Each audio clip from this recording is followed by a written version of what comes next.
ಜೀವನ ಬದಲಾಗಬೇಕು ಅಂತ ಬಯಸ್ತಾ ಇದ್ದೀರಾ? ಹಾಗಾದ್ರೆ ಮೊದಲು ನೀವು ಬದಲಾಗಿ. ನಿಮ್ಮ ನಂಬಿಕೆಗಳು ಮತ್ತು ನಿಮ್ಮ ಆಲೋಚನೆಗಳನ್ನ ಬದಲಾಯಿಸಿ. ನಮ್ಮಲ್ಲಿ ಸಾಕಷ್ಟು ಜನ ಹೇಳ್ತಾ ಇರ್ತಾರೆ, ನನ್ನ ಜೀವನದಲ್ಲಿ ನಾನು ಅನ್ಕೊಂಡಂಗೆ ಏನು ನಡೀತಾ ಇಲ್ಲ ಅಂತ. ಖಂಡಿತ ಹೌದು, ನಮ್ಮ ಜೀವನ ನಾವು ಅನ್ಕೊಳ್ಳೋ ರೀತಿ ನಡೆಯೋದಿಲ್ಲ.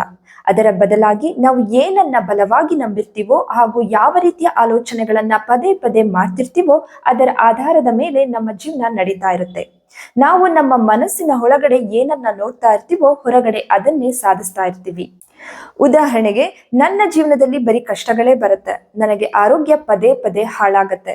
ನಾನು ಎಷ್ಟು ದುಡಿದ್ರೂ ಒಂದು ಮನೆ ಕಟ್ಸ್ಲಿಕ್ಕೆ ಆಗೋದಿಲ್ಲ. ನಾನು ಎಷ್ಟು ದುಡಿದ್ರೂ ನನ್ನ ಕೈಯಲ್ಲಿ ದುಡ್ಡೇ ನಿಲ್ಲೋದಿಲ್ಲ. ನಾನು ಎಷ್ಟೇ ಪ್ರಯತ್ನ ಪಟ್ಟರೂ ನನಗೊಂದು ಒಳ್ಳೆ ಉದ್ಯೋಗ ಸಿಗೋದಿಲ್ಲ. ನಾನು ಎಷ್ಟೇ ಓದಿದ್ರೂ ನನಗೆ ಎಕ್ಸಾಮ್ ಟೈಮಲ್ಲಿ ಎಲ್ಲ ಮರ್ತು ಹೋಗುತ್ತೆ. ಹೀಗೆ ಕೆಲವೊಂದು ನಂಬಿಕೆಗಳನ್ನ ನಮಗ್ ನಾವೇ ಸೃಷ್ಟಿಸ್ಕೊಂಡಿರ್ತೀವಿ ಹಾಗೂ ಅದೇ ರೀತಿಯ ಆಲೋಚನೆಗಳನ್ನ ಪದೇ ಪದೇ ಮಾಡ್ತಾ ಇರ್ತೀವಿ. ಹೀಗಿರುವಾಗ ಅಂತಹದ್ದೇ ಘಟನೆಗಳನ್ನ ಮತ್ತು ಅಂತಹದ್ದೇ ವ್ಯಕ್ತಿಗಳನ್ನ ನಾವು ಅಟ್ರಾಕ್ಟ್ ಮಾಡ್ತಾ ಹೋಗ್ತೀವಿ. ನಮ್ಮ ಆಲೋಚನೆಗಳು ಮತ್ತು ನಮ್ಮ ನಂಬಿಕೆಗಳು ಬದಲಾಗದ ಹೊರತು ನಮ್ಮ ಜೀವನ ಬದಲಾಗುವುದಿಲ್ಲ. ನಮ್ಮ ಜೀವನ ಬದಲಾಗಬೇಕು ಅಂದ್ರೆ ಅದು ನಮ್ಮ ಒಳಗಡೆಯಿಂದ ಮಾತ್ರ ಸಾಧ್ಯ.